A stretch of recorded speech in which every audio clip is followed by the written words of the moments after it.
আপনারা জানেন যে আমরা আজকে যে বিশেষ অনুষ্ঠানের কর্মসূচি নিয়ে আপনাদের সামনে এসে উপস্থিত হয়েছি, অত্যন্ত গুরুত্বপূর্ণভাবে আজকে আমাদের সঙ্গে রয়েছেন বাংলা সাহিত্য এবং সংস্কৃতি জগতের অত্যন্ত কাছের মানুষ, শ্রদ্ধার মানুষ। একই সঙ্গে আমরা আজকে যে আলোচনার এবং প্রকাশ অনুষ্ঠান নিয়ে এসেছি, সেটি হলো কৃষ্ণপ্রিয় ভট্টাচার্য প্রণীত আমচু উপন্যাসের প্রকাশ নিয়ে। আমচু নিয়ে ইতিমধ্যেই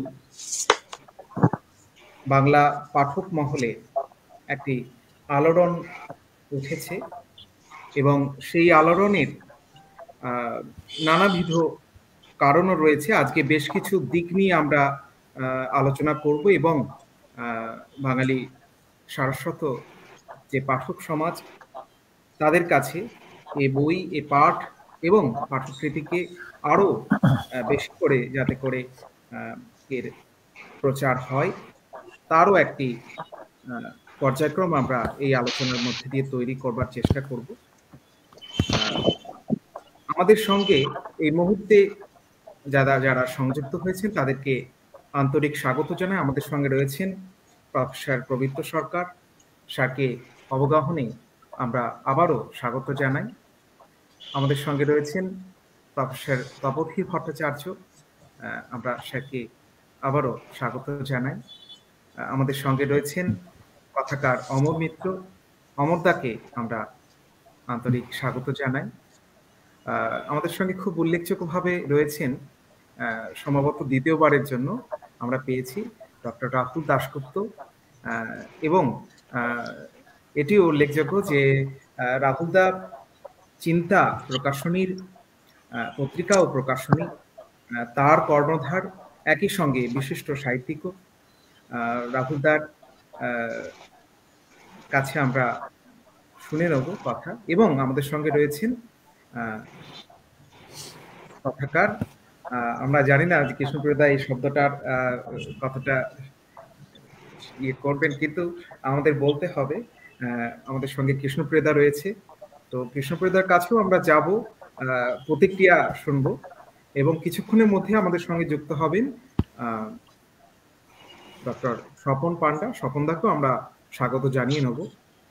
আমরা খুব দ্রুত সবাই একবার প্রকাশ অনুষ্ঠানের যে এখানে একটি সেশন রয়েছে, সেটা আমরা একটু সবাই আমচু বইটা একটু হাতে নিয়ে সবাই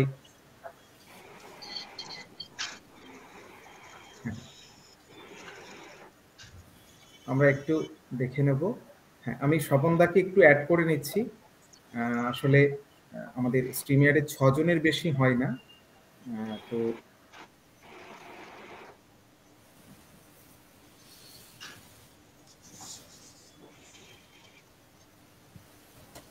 হ্যাঁ, আচ্ছা, স্বপনদাকে একটু দেখে নিলাম। তো আমরা এবার সরাসরি পবিত্র সরকার স্যারের কাছে চলে যাব, এবং স্যারের কাছে আমার যেটা জানবার আগ্রহ রয়েছে যে শুধু তো আমচু নয়, কৃষ্ণপ্রিয়দার সঙ্গে আপনার পরিচয় দীর্ঘদিনের, এবং যখন তরাই ডুয়ার্সের লোকায়ত শব্দকোষ কৃষ্ণপ্রিয়দা লিখছে, সেইটি যখন ইংরাজিতে অনুবাদ হচ্ছে নাকচেং রেনি মাল্টিলিঙ্গুয়াল ফোনেটিক যখন তৈরি হচ্ছে, তার সঙ্গে আপনার সংযোগ অত্যন্ত নিবিড় আমরা জানি। এবং বিভিন্ন সময় আপনি যখন উত্তরবঙ্গে গেছেন, তখন কৃষ্ণপ্রিয়দার নানাবিধ জনজাতিমূলক যে সমস্ত কাজকর্ম, তার সঙ্গেও আপনার দীর্ঘদিনের পরিচয়। কবি কৃষ্ণপ্রিয় দাসকেও আপনি দীর্ঘদিন চেনেন। তো আমচু হাতে পাওয়ার পর আপনার প্রতিক্রিয়া, এবং এই যে সামগ্রিক অর্থে কৃষ্ণপ্রিয় ভট্টাচার্য সম্পর্কে, তার ভাষার কাজ, তার জনজাতি কাজ কিভাবে দেখেন, এবং আপনার প্রতিক্রিয়া আমরা শুনতে চাই। স্যার। সবাইকে প্রীতি এবং শুভেচ্ছা জানিয়ে আমি আমার কয়েকটা কথা বলছি। উপন্যাস বা গল্প উপন্যাস সম্বন্ধে কথা বলতে এখন আমি খুব স্বচ্ছন্দ বোধ করি না, কারণ আমি এ ধরনের পড়াও খুব বেশি পড়ি না, গল্প বা উপন্যাস পড়ি না। এটা আমার আয়ুষ্কাল যেহেতু সীমিত হয়ে এসেছে, ফলে আমার নিজের লেখাপড়ার দিকে একটু বেশি মনোযোগ দিতে হয় বলে মাঝে মাঝে অবশ্যই একটু বিনোদনের জন্য কিছু কিছু পড়ি, নিছক বিনোদনের জন্য। তো কৃষ্ণপ্রিয়র উপন্যাস এসে আমার সেই বিনোদনকে চুরমার করে দিয়েছে। ভালো কাজ করেছে বলতেই পারি, কিন্তু আমি কৃষ্ণপ্রিয় সম্বন্ধে একটা কথা আগে বলে নিই। আপনারা অনেকেই জানেন, সবাই জানেন সেটা। কৃষ্ণপ্রিয় এই ঔপন্যাসিক অবতারের অনেক আগে আমি ওর ভাষা গবেষক এবং জনজাতি গবেষক সত্তার সঙ্গে পরিচিত হই, এবং উত্তরবঙ্গের প্রত্যন্ত অঞ্চলে শ্রমিকদের, চা শ্রমিক এবং অন্যান্য শ্রমিকদের যে সাদ্রি ভাষা গড়ে উঠেছে নানা ভাষার সংযোগে, যেটাকে একসময় পিজন বলা যেতেও পারত, কারণ একটা একটা সকলের ছিল দ্বিতীয় ভাষা, কিন্তু পরে এটা হয়ে গেছে যাকে ক্রেওল বলে, পিজিনের পরবর্তী স্তর ক্রেওল। অর্থাৎ সাদ্রি ভাষাটা শ্রমিকদের সন্তানদের মাতৃভাষা, প্রথম ভাষা হয়ে গেছে, ফলে এটা পিজিন পর্যায়ে নেই, ক্রেওল পর্যায়ে চলে এসেছে, এবং এটা একটা পুরোদস্তুর ভাষার চেহারা নিয়েছে, আর সেকেন্ড ল্যাঙ্গুয়েজ হিসেবে আর নেই। তো সেইটা নিয়ে যখন কৃষ্ণপ্রিয় গবেষণা করতে শুরু করে এবং শব্দাবলী সংগ্রহ করতে শুরু করে, তখন তার সঙ্গে আমার আলাপ, এবং আমি অবাক হয়ে যাই যে কি ভালোবাসা, পরিশ্রম নিয়ে সে ওই কাজটা করেছিল। এরকম কাজ আমি দেখি মাঝে মাঝে এই ধরনের গবেষকেরা থেকে হঠাৎ এসে আবির্ভূত হন এবং অসাধারণ কাজ করে। কৃষ্ণপ্রিয়কে আমার মনে হয়েছিল যে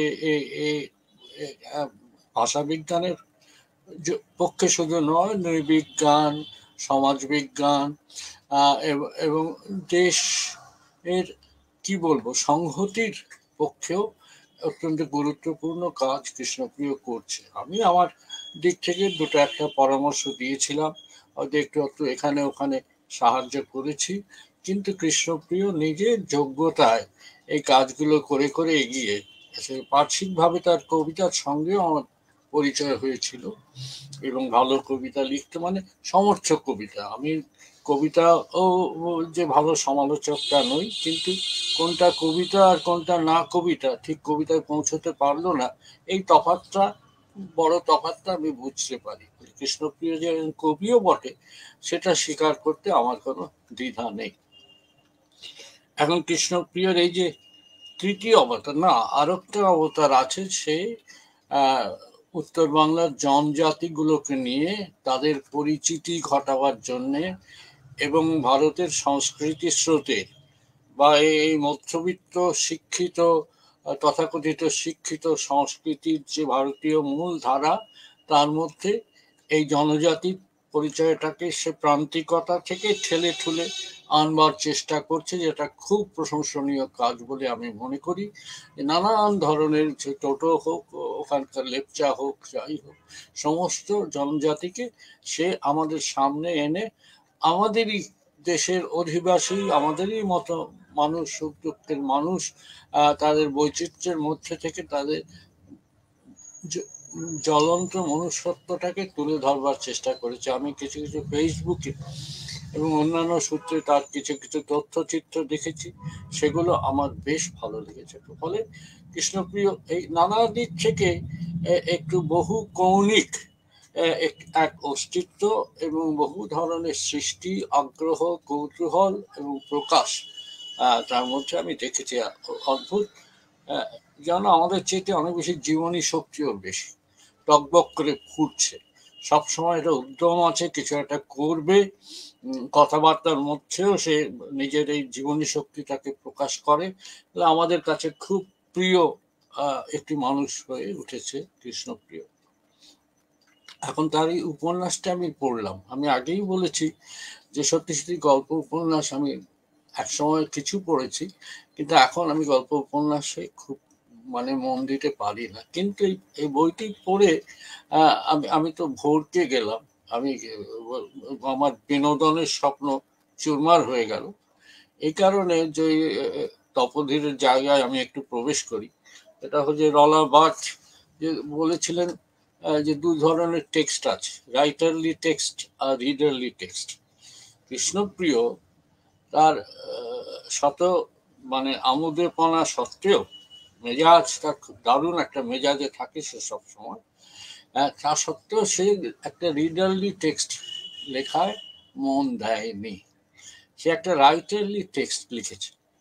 আমি জানি না সাধারণ উপন্যাসের পাঠক যারা, অবজ্ঞা করি না তাদের, কিন্তু তারা এই ধরনের বইয়ে কতটা স্বস্তি বোধ করবেন।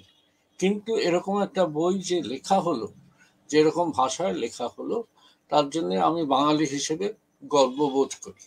কারণ বাংলা বইয়ে এই ধরনের শৈলী, এই ধরনের আখ্যান কলা এবং এই ধরনের বিবৃতি, আমি সেটাকে ওই শেষ ওদের বইয়ের শেষ লাইনে যেটা বলেছে যে হিমালয় উপত্যকা পুরাণ, এই বইটা হচ্ছে হিমালয় উপত্যকা পুরাণ। অর্থাৎ অনেক বড় একটা জায়গা থেকে কৃষ্ণপ্রিয় দেখছে আস্তে আস্তে আস্তে আস্তে হিমালয়ে ভূ প্রকৃতি বদলাচ্ছে, সেপিয়ান যাদের বলেছে মানব প্রকৃতি বদলাচ্ছে, সেই সঙ্গে সঙ্গে তার ইতিহাস অর্থনীতি বদলে যাচ্ছে। এই বদলটা একজন নদীর মুখ দিয়ে, একটি নদীর মুখ দিয়ে সমস্তটাকে কি বলবো অ্যানথ্রোপোমরফিক করে ফেলেছে, মানব সত্তা দিয়েছে, একটি নদীকে সে নায়ক বা নায়িকা করেছে এবং নদীর বিবর্তনের সূত্রে এই হিমালয় উপত্যকা পুরাণটা সে নির্মাণ করেছে। আমি যে আখ্যানটি এই তো এমন নয় যে গল্পটা বলো, আমার শালিকারা হিন্দি সিনেমা একটা দেখে এসে গল্পটা বলতেন, আমাকে বাধ্য করতেন শুনতে যে হিন্দিতে সিনেমায় কি গল্প আছে, শুনুন না বলে। কৃষ্ণপ্রিয়র বই পড়ে কেউ আমাকে বলতে পারবে না শুনুন না গল্পটা কি ইন্টারেস্টিং বলতে পারবে না। কিন্তু যেটা আমি আবছা ধরতে পেরেছি যে এই যে উপন্যাসটা এক হিসেবে নদীর মতোই খুব চমৎকার ধরেছে কৃষ্ণপ্রিয় অ্যালিগরিটা, যে নদী আস্তে আস্তে এগোয়, তার সন্তান সন্ততি হয়, সে কত 6 লক্ষ কিউসেক জল বোধহয় সে বঙ্গোপসাগরে ফেলে, আর তার উপরে কত লক্ষ টন বালি যেন সে সমুদ্রে নিয়ে ফেলে, এই সমস্ত হিসেব করে দেখিয়েছে যে এইভাবে নদী জীবনটা বিবর্তিত হচ্ছে। তার সঙ্গে সঙ্গে তার চারপাশে, তার মধ্যে আরেকটি চরিত্র হচ্ছে লাম্পাতি বট গাছের কাছে সে আখ্যান আছে। বট গাছ আগে সে পাথর ছিল, তারপরে সে বট গাছ হয়েছে, তারপরে দুটো সেই অডিসির স্কুল আর ক্যারিবডিস বলে দুটো পাহাড় ছিল, যারা একসঙ্গে এসে ঠুকে জাহাজগুলোকে ভেঙে ফেলতো, সেই রকম দুটো পাহাড়ের ঝগড়া কৃষ্ণপ্রিয় এনেছে। একটার নাম বোধ হয় পদুয়, আরেকটার নাম আমি ভুলে যাচ্ছি। এই যে ছোট ছোট আখ্যান, কিন্তু একটানা চরিত্র বলতে ওই দুটিকে আমরা পাই, বটগাছ লাম্পাতি বটগাছটিকে পাই আর তিস্তা বা এই আমুচু নদীটিকে পাই। এই চরিত্রকে আমরা ধরতে পারি, কখনো ধরতে পারি না, সঙ্গে সঙ্গে আখ্যান ছড়িয়ে যায় মানুষগুলোতে। এবং কৃষি অর্থনীতির বিবর্তনে কাপাস আগে একরকম ছিল, অরণ্য, তারপর অরণ্য বললে গিয়ে কার্পাস অর্থনীতি হলো, কার্পাস চাষ, তারপরে কার্পাস চাষ বন্ধ হয়ে চা চাষের জায়গায় এলো আস্তে আস্তে আধুনিক। এই যে আখ্যানটা, এটা একটা মারাত্মক ইকোলজির আখ্যান। এই মানুষের সঙ্গে সঙ্গে তার পরিবেশ কিভাবে বদলাচ্ছে, সেটা যেন কৃষ্ণপ্রিয় একটা দূরবর্তী রিলিফ ম্যাপের মতো, মানচিত্রের ওপর রিলিফ ম্যাপের মতো সে আমাদের দেখিয়ে দিয়েছে। যে ভাষায় দেখিয়েছে সে ভাষায় পাঠক অভ্যস্ত নয়। হ্যাঁ, আমরা জানি যে বাংলা ভাষা নিয়ে নানা পরীক্ষে ছেলেবেলায় পড়েছিলাম, ইউলিসিস, তারপর বাংলাতেও কমল কুমার মজুমদার বা একেবারে ইন্দ্রনাথ বন্দ্যোপাধ্যায় থেকে ঊনবিংশ শতাব্দীর ভাষা নিয়ে নানান রকম এক্সপেরিমেন্ট করেছেন। আখতারুজ্জামান ইলিয়াস আছেন, আরো অনেকে আছেন। কিন্তু কৃষ্ণপ্রিয় ভাষাটা নিজের, একদম নিজের শৈলী।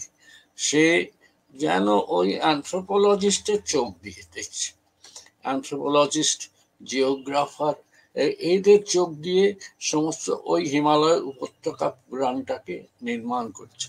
ফলে এরকম বই, এরকম ভাষায়, আমি জানি না ম্যাজিক রিয়ালিজম কতটা আছে বা কতটা কি আছে, সেগুলো তপোধীর বলবে, কিন্তু এরকম ভাষায় এরকম আখ্যান সত্যি সত্যি বাংলা ভাষায় লেখা হয়। এর জন্য আমি গর্বিত, কৃষ্ণপ্রিয়র হয়ে গর্বিত, এবং আমি কৃষ্ণপ্রিয়কে অভিনন্দন জানাই, আমাদের গর্বিত করার জন্য কৃতজ্ঞতাও জানাই।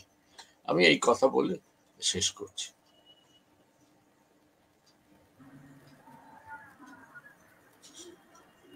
হ্যাঁ, আমরা স্যারের কাছে এতক্ষণ তার মূল্যবান সংযোজন কৃষ্ণপ্রিয় তার আমাদের সম্পর্কে তা শুনলাম।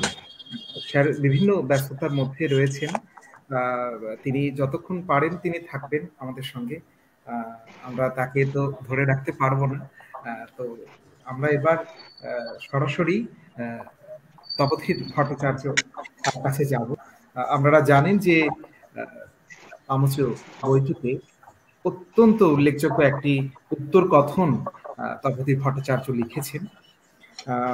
স্যারের উত্তর কথন কোথাও আমচুর মতো একটি টেক্সট, তার তার একটি অনালোকিত, আমি ভাষার অন্তর্ঘাত, মানে এরকম অন্তর্ঘাত আমরা তো বাংলা উপন্যাসে খুবই, আমরা অমরদার কাছে এরপরে আসবো।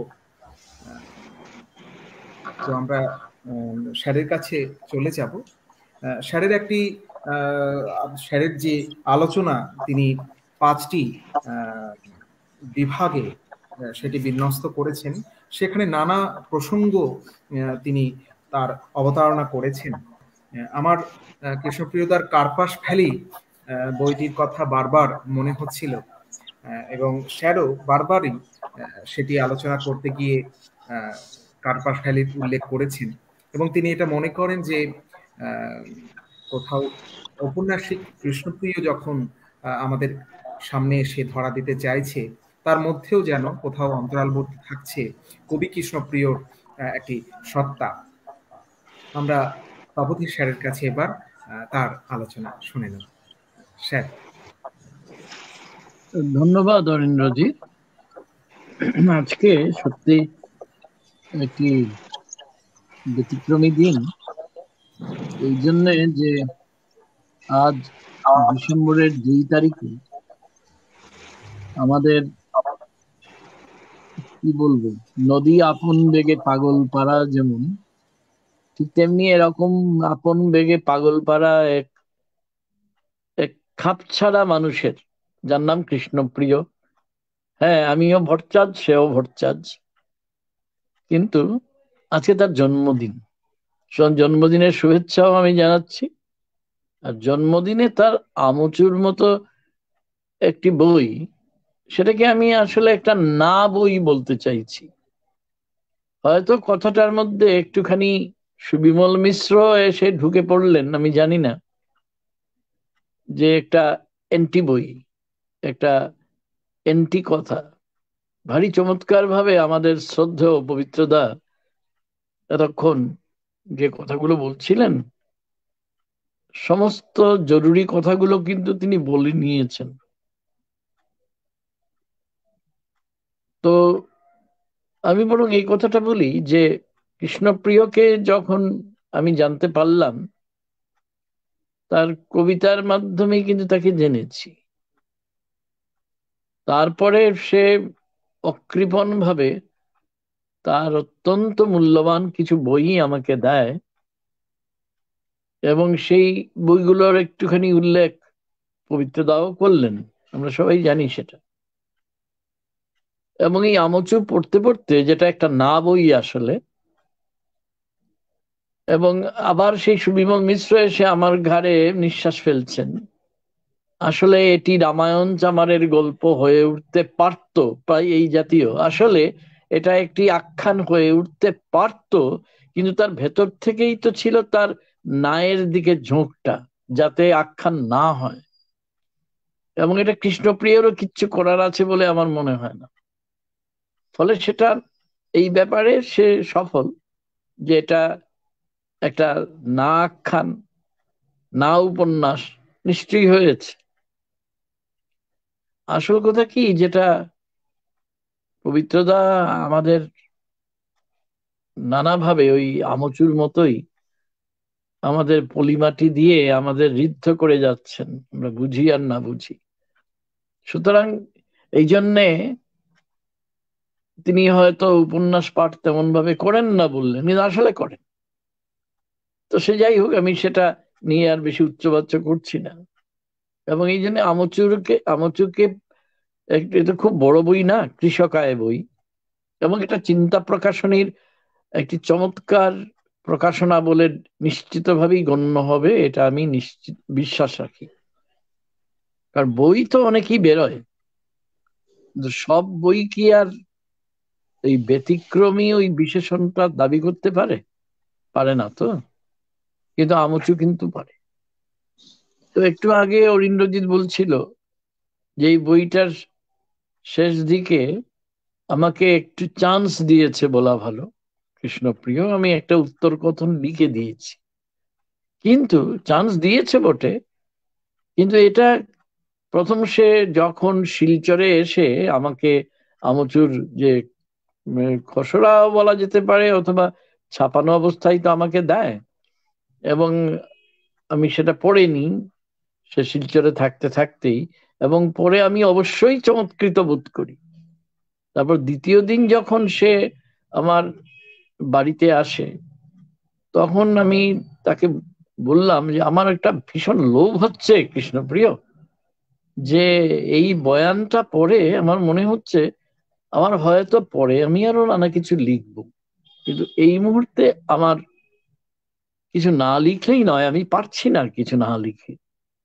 তারপর আমি প্রায় জবরদস্তি করেই বললাম, তুমি চাও বা না চাও, আমি একটা পোস্টস্ক্রিপ্টের মতন কিছু একটা লিখে, যার নাম বাংলা করলাম উত্তর কথন, এতে আহ আমি ঢুকে পড়তে চাই তোমার সঙ্গে।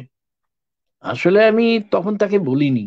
এখন আমি জানি সবাই শুনছেন টুনছেন, জেনে নেবেন, রহস্যটা ফাঁস হয়ে যাবে, যে আমি এইভাবে অমরতার কাছে আমার কিঞ্চিত দাবি পেশ করে রাখলাম, যে আমচুর এই মূল বয়ানের সঙ্গে সম্পৃক্ত হয়ে, আর কিছু না। এটার মধ্যে আমার একটা দুষ্ট বুদ্ধি কাজ করেছে হয়তো, যে এই জন্য আমি এটা ঢুকে পড়লাম। আসলে একটু আগে পবিত্রদা রোলাবার্তের নাম উচ্চারণ করলেন, এবং তিনি তো শুধু ভাষা বিজ্ঞানী না, তিনি, আমি তাকে ভাষা দার্শনিক বলেও গণ্য করি, এবং এক কথায় সংস্কৃতিবিদ আমাদের পবিত্রদা। সেটা পরে কখনো সুযোগ পেলে আরো বলা যাবে কেন আমি মনে করি। তো সেই সংস্কৃতিবিদ এই মানুষটি আমাদের আমচু প্রসঙ্গে যে কথাগুলো বললেন, এর মধ্যে অনেকগুলো চিন্তা বীজ লুকিয়ে আছে। সেগুলোকে যদি আমরা একটু প্রসারিত করি, তাহলে অনেক কথা আমরা জেনে যাব। হ্যাঁ, নদী নিয়ে তো বাংলা সাহিত্যে উপন্যাসের অভাব নেই। চট করেই নাম মনে পড়ে যাবে সবার, তিতাস একটি নদীর নাম। কিন্তু ঠিক ওই নিরিখে কিন্তু আমচু একটি নদীর নাম বলা যাচ্ছে না। আমচু শুধু আমচু, এখন সে নদী হয়েও আরো অনেক কিছু কিনা, সেটা বিবেচনা করার ভার পাঠকদের ওপর। রোলাবার্তের প্রসঙ্গে রাইটারলি টেক্সট ইত্যাদি গুরুত্বপূর্ণ কথার অবতারণা করেছেন, আমি তার মধ্যে ঢুকবো না, কারণ কিছু তত্ত্ব কথা আছে তার মধ্যে। কিন্তু এটাতে সন্দেহ নেই যে কৃষ্ণপ্রিয় আমাদের যে বইটা উপহার দিয়েছে, আসলে উপহার দিয়েছে সে তার নিজের ভাষাকেই, বাংলা ভাষাকেই উপহার দিয়েছে। যে সে একমেব অদ্বিতীয়ম। আমি যতটুকু পড়েছি টরেছি, আমার মনে হয় এটা একমেব অদ্বিতীয়ম। এক তো কবি কৃষ্ণপ্রিয়, তারপর লোকসমাজবিদ কৃষ্ণপ্রিয়, লোকভাষাবিদ কৃষ্ণপ্রিয়, এবং নৃতত্ত্ব এবং পরিবেশবিদ্যা সম্পর্কেও প্রবলভাবে সচেতন কৃষ্ণপ্রিয়, এইসব একসঙ্গে এসে হাজির হয়েছে কিন্তু এই আমচুতে, নইলে আমচু লেখা যেত না। আমি বেশি এই কারণেই বলতে চাই না, কারণ আমচু আমাদের ভাগ্য ভালো ছিল, তাই আমরা আমচু যেটা আমরা দেখালাম একটু আগে, সেটাকে এক ধরনের প্রায় প্রকাশের মতো করাই আনুষ্ঠানিকভাবে আমরা বা করলাম।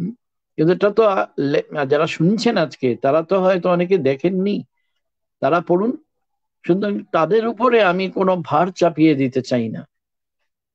তবে একটি প্রস্তাব করতে চাই, যে উত্তর কথন শেষে একটা আছে দেখে আপনারা যেন বিব্রত বা রুষ্ট হবেন না, ওটাকে বর্জন করেই আপনারা শুধু আমচু পড়ুন, তাতেই আমচুর প্রতি সুবিচার করা যাবে। তো আমচু একটি নদীর নাম। কোন নদী? যার সন্ততিরা আমচু পা। বেশ কিছু শব্দ আমাদের কৃষ্ণপ্রিয় দিয়েছেন এই বইতে, এটা একটা মাত্র। আর মাঝে মাঝে ওর সঙ্গে আজকাল দূরভাষী কথা হলেই আমি সাম্পাতি বুড়োর কথা বলি। সে তো আমার মগজে ওটা সিঁধিয়ে দিয়েছে, সাম্পাতি বুড়ো। আমার মাঝে মাঝে মনে হয় কৃষ্ণপ্রিয় নিজে নিজেই হয়তো লাম্পাতি, সম্পাতি বলছি, দুঃখিত, লাম্পাতি বুড়ো হয়ে উঠছে কিনা কে জানে। তবে আমি তাকে বলেছি এটা কিন্তু একটা অসমাপ্ত বয়ান, আনফিনিশড একটা টেক্সট, এবং এটা দাবি করছে, আবার একটু দেরিদা কপচাবো, every text is a preface to the next. প্রতিটি রচনাই হচ্ছে পরবর্তী কোন রচনার পূর্বলেখ। অতএব আমি একটা জিনিস ফাঁস করে দিচ্ছি, এটা তার উপর চাপ তৈরি করার জন্য। সে আমাকে এবং আমার গৃহিণীকে কথা দিয়ে গেছে যে হ্যাঁ, আমি আমার যে উত্তর লেখে এরকম একটা আভাস দেওয়ার চেষ্টা করেছি যে বয়ানটা শেষ হলো না, এর পরবর্তী বয়ান আসবেই, এবং সেটা তাদিংদং এরকম একটা নাম সেই নিজেই প্রস্তাব করে গেছে, এবং এখন এতে হয়েছে তার পক্ষে জ্বালাতন। আমি সুযোগ পেলেই যখনই সে ফোন করে আমি একবার বলি, তাদিংদং কতটা এগোলো, হাত দিয়েছো তো তাদিংদং এ? তো আসল কথা কি, আমচুর কথকতা তো এত তাড়াতাড়ি শেষ হতে পারে না। আমচু তো চলিষ্ণুতার আরেক নাম, আর এই চলিষ্ণুতার মধ্যে কত বিনির্মাণ আছে। যদি বিশেষভাবে ভাঙতে না পারি, নতুন করে গর্ব কি দিই? কিন্তু যে হিমালয় সংলগ্ন যে অঞ্চলটার কথা, যে অরণ্য ভূমির কথা সে আমাদের জানিয়েছে, আর মনে রাখতে হবে নিজের করতলের মতো কৃষ্ণপ্রিয় ওই অঞ্চলটাকে চেনে, আর নারীর খবর সে রাখে, এবং সেটা প্রতিফলিত হয়েছে তার রচনা। পবিত্রদাস যথার্থ বলেছেন যে এরকম একটা না বিষয়কে বিষয় করে তোলা, এটা বিনোদন কেন্দ্রিক যে আমাদের কথা সাহিত্য, তাতে খুব একটা দেখা যায় না। একেবারে আদপেই নেই তা বলবো না, কিন্তু কিন্তু বেশি দেখা যায় না। এবং এদের মধ্যেও কৃষ্ণপ্রিয় চলেছে কিন্তু নিজস্ব পথে। আমি সেই নিজস্ব পথটা শুধুমাত্র তার বিষয়ে কিংবা না বিষয়ে নির্বাচনের জন্যই বলছি না, আমি বলছি তার বিশেষ বাকবিন্যাসের যে পদ্ধতি, তার জন্য বলছি। আমি বলছি তার, যাকে বলে যে তার কনসেপচুয়ালাইজেশন, যেভাবে সে একটা কনসেপ্টকে, এটা কিন্তু শুধু একটা গল্প নয়, গল্প কখনোই নেই, কোথাও নেই, পবিত্রতা তো বলেইছে গল্প খুঁজতে গেলে ভারী মুশকিলে পড়বো। গল্প নেই তো খুঁজবোটা কি? সুতরাং এই যে নেই গল্পকে নিয়ে এগিয়ে নিয়ে যাওয়া, অথচ তার মধ্যে অন্তত বেশ কিছু সহস্রাব্দ প্রাচীন যে সভ্যতার যে ক্রমবিকাশ, তার যে নানা দিক, পরিবেশের বিপর্যয়, এবং সেটা কিন্তু মানবকৃত বিপর্যয় অনেক ক্ষেত্রে। ওই যে পবিত্রদা একটু বলছিলেন, যেটা আমুচুতে তিনি দেখেছেন, ঠিক বলেছেন, যে নানা ধরনের সভ্যতা সেখানে বিকশিত হয়েছে, একটা এসে আরেকটাকে উন্মূল করে দিয়েছে। কিন্তু উন্মূল হয়ে যাওয়াটাই তো শেষ কথা না, সভ্যতা তো থেমে থাকে না। মানুষের সভ্যতা কিন্তু এগিয়েছে, আমাদের কৃষ্ণপ্রিয়র ভাষায় স্যাপিয়েনদের। আর এই যে তিস্তা, আসলে যে আমুচু, সেই তিস্তার পাড়ে যে টোটোপাড়া, এই টোটোদের অনেক কিংবদন্তি, টোটোপাড়ার জীবনযাত্রা সম্পর্কে সে অত্যন্ত ওয়াকিবহাল। ওখানে গিয়ে সে বেশ কয়েকদিন কাটিয়ে আসে, তাদের উৎসবে সম্পৃক্ত হয়। আসল কথাটা তো হচ্ছে একটা আলাদা জীবন দীক্ষা। সেই জীবন দীক্ষাকে কৃষ্ণপ্রিয় চেনাতে পেরেছে, এবং এইখানেই মনে হয় সে দারুণ কৃতিত্বের দাবি করতে পারে। এই যে তার মধ্যে অনেকগুলো নতুন শব্দ আমি তো কোনোদিনই শুনিনি, বাবা, চমক ধরি। এবং সবচেয়ে মজা হচ্ছে সে যেন নিজের সঙ্গে নিজে একটু খেলাধুলো করেছে, যেখানে বলা যায় জীবন্ত প্রাণী এবং যারা জীবন্ত নয় তাদের মধ্যে বেশ সুন্দর একটা বিনিময় ঘটেছে। যে ঐন্দ্রজালিক বাস্তবতার প্রসঙ্গ একটুখানি ছুঁয়ে গেলেন পবিত্রদা, যথার্থই ছুঁয়ে গেলেন। এটা যে একেবারে নেই তা নয়, কারণ এমন কিছু ঘটে যা আসলে ঘটবার কথা নয়। এগুলো হয়তো বেশিরভাগ ঘটে কল্পনায়, কিন্তু তাকে বাস্তবের চেহারা দেওয়া দিতে তো বেশ সামর্থ্য দরকার। ওই সামর্থ্য তো আছে কৃষ্ণ। এবং এই সব কিছু মিলিয়ে ওই যে হিপসা আর পদুয়া দুটো পাহাড়ের মধ্যে ঝগড়া, ভারী মজাদার কিন্তু বিষয়টা। আমি তো বলবো যে এর মধ্যে অনেক জঁর বা সাব জঁর এসে এক জায়গায় মিলে গেছে।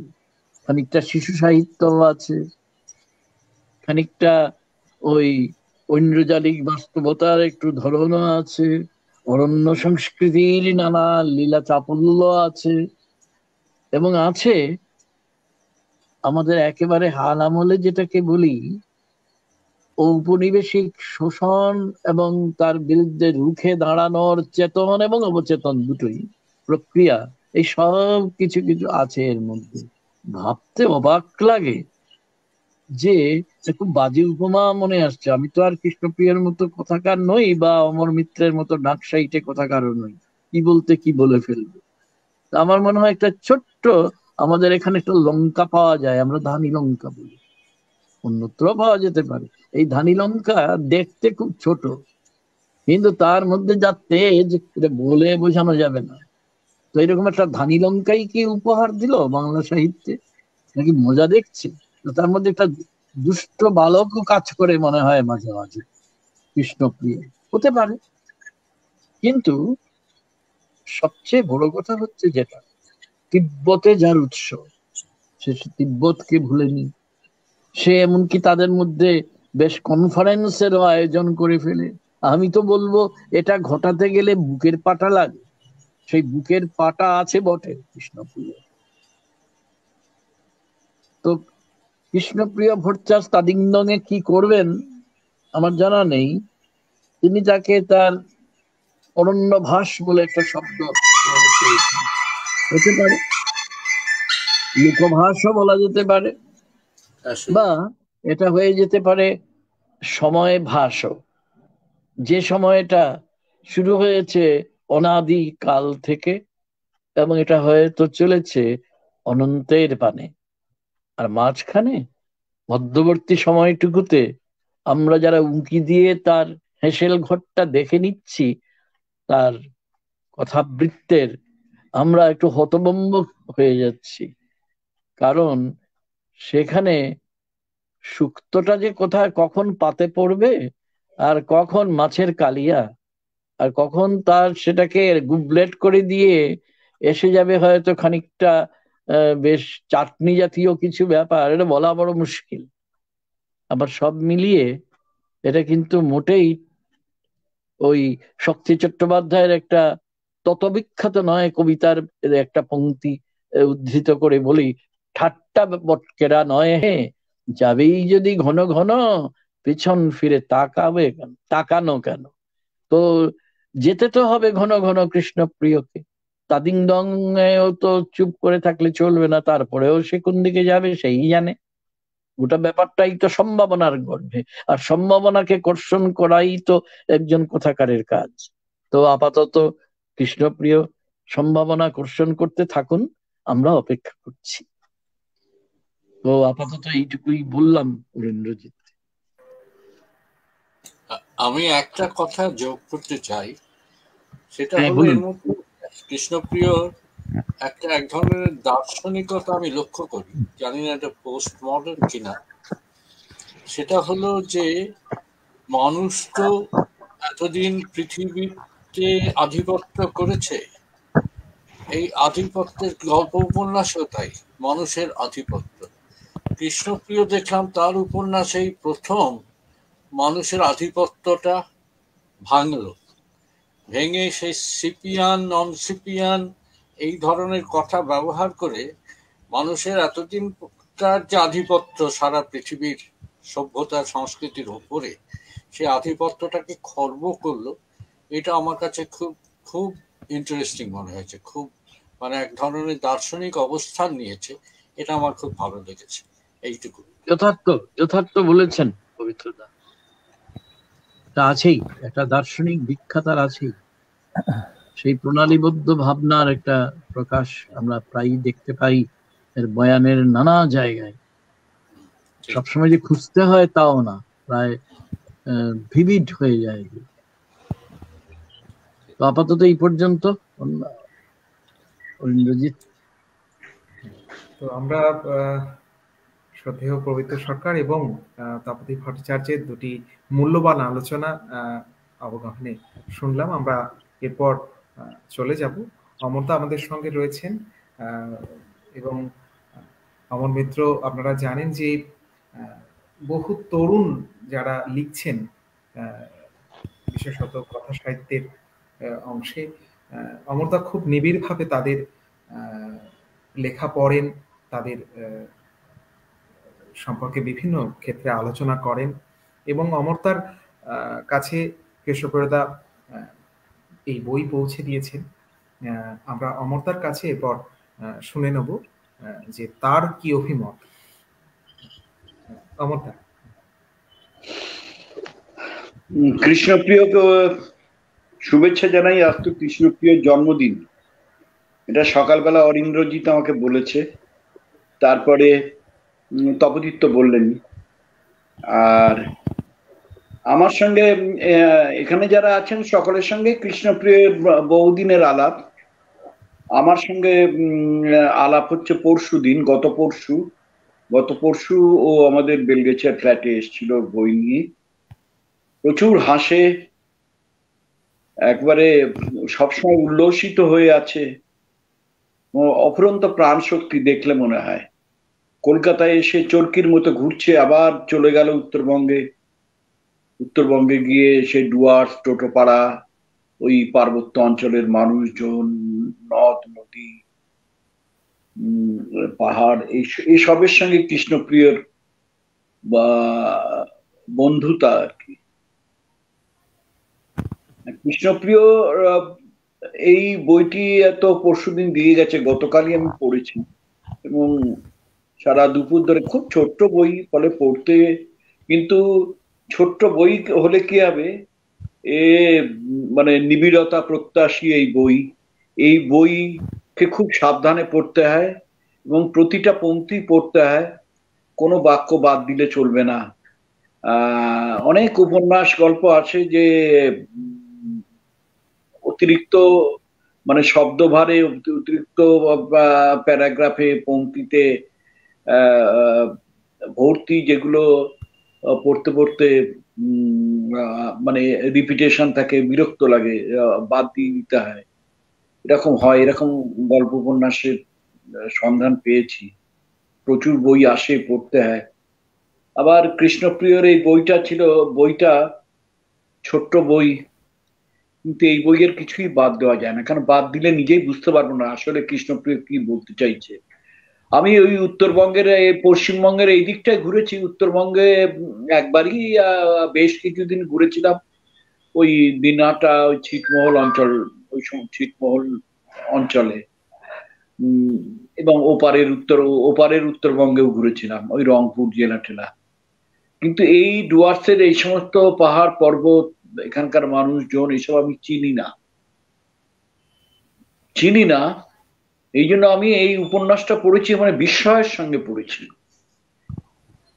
একবার উত্তরবঙ্গের বিশ্ববিদ্যালয়ে গিয়ে ওই ভাষা নিয়ে একটা বোধহয় বিতর্ক হয়েছিল, সেই সেমিনার, সেখানে গেছিলাম। সেখানে রাজবংশী ভাষা, সাদ্রি ভাষা, বিভিন্ন ভাষা নিয়ে আলাপ আলোচনা হয়েছিল। তখন কিছু বুঝেছিলাম এবং কিছু বইপত্র আমি সংগ্রহ করে নিয়েছিলাম। আর ওই আমি ওই উত্তরবঙ্গের যে সমস্ত লৌকিক দেব দেবী, এদের কথা জেনেছিলাম, নিয়ে এসেছিলাম নিজের প্রয়োজনে। ফলে ওই মাসান দেবতা টেবতা এগুলো জানি, এই কিছুটা জানি, খুব সামান্য, কিছুই না। কৃষ্ণপ্রিয় যা যা জানেন তার তুলনায় কিছুই না। ফলে এই বইটা আমাকে বিস্মিত করেছে। এবং এইভাবে যে একটা উপন্যাস বাংলা ভাষায় একজন লেখক লিখেছেন, যার কোনো উপন্যাস গল্প, উনি মূলতই কবি, তা যার হয়তো এটা প্রথম উপন্যাস, কিন্তু এই উপন্যাসে উনি যে আমাদের যে উপন্যাসের চলন তাকে পুরো ভেঙে দিয়েছেন। এবং এই উপন্যাস না কাহিনীর উপন্যাস বটে, কিন্তু এর ভেতরে কাহিনী আছে, প্রচুর কাহিনী আছে। এটা ওই যে আমচু নদী, ওই নদীর যে সন্তান আমচু পা, যারা ছোট ছোট নদী, তারা কখনো ওপর দিয়ে যায়, কখনো মাটির তলা দিয়েও বয়ে যায়। তো কৃষ্ণপ্রিয়র উপন্যাসের কাহিনী কখনো ওপর দিয়ে বয়ে গেছে, কখনো মাটির তলা দিয়েও গেছে, গিয়ে আবার মুখ তুলেছে কোথাও। এবং এর ভেতরে যে লোককাহিনী বলি, উপকথা বলি, যেগুলো আমার মনে হয় পড়তে পড়তে যতটা ধারণা হয়েছে, আমি এমনি এই মিথোলজি আর এই লোককথা, উপকথা, এগুলো খুব আগ্রহ নিয়ে পড়ি। সেই আগ্রহের কারণেই এই বইটা আরো বেশি ভালো লেগেছে। অল্প বয়সে মর্শেদি ভেরিয়ার এলউইনের বই দিয়েছিলেন, সে বইটা এখনো আমার কাছে সংগ্রহে আছে। এছাড়াও আমাদের এই পশ্চিম সীমান্ত বাংলার অনেক বই সুধীর করণ লিখেছিলেন, সেই সব বই পড়েছি। কিন্তু উত্তরবঙ্গ নিয়ে তেমন পড়াশোনা করিনি, কারণ আমি তো উত্তরবঙ্গে থাকিনি, আমার প্রয়োজন হয়নি। যখন দরকার হয়েছিল তখন সামান্য সংগ্রহ। যাই হোক, সেটা অন্য কথা। কথা হচ্ছে কৃষ্ণপ্রিয়র এখানে যে উনি যে দুটি পাহাড়ের কথা লিখেছেন, এই দুটো পাহাড়ের নাম হিপসা আর পদুয়া, যারা সবসময় ঝগড়া করে, এবং ওই লাম্পাতি বুড়ো বট যে সমস্ত কাহিনীকে ধরে রাখে। এবং এগুলো এই যে সেই বুড়ো বট যা চোখে দেখেছে, সে কাহিনীগুলোই কৃষ্ণপ্রিয়, সেই টুকরো টুকরো কথাই কৃষ্ণপ্রিয় লিখেছেন। কিন্তু সেগুলো এমনি কথা নয়, সেগুলো কি কথা?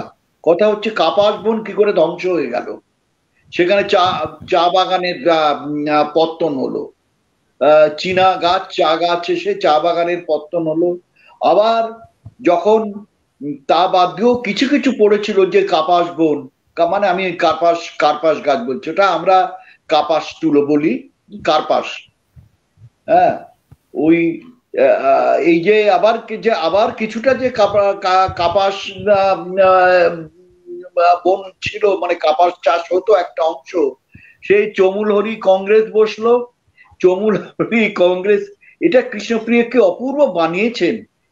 সেখানে সব নদীগুলো, এইগুলো, ওরা সব যাচ্ছে, মানুষগুলোও যাচ্ছে।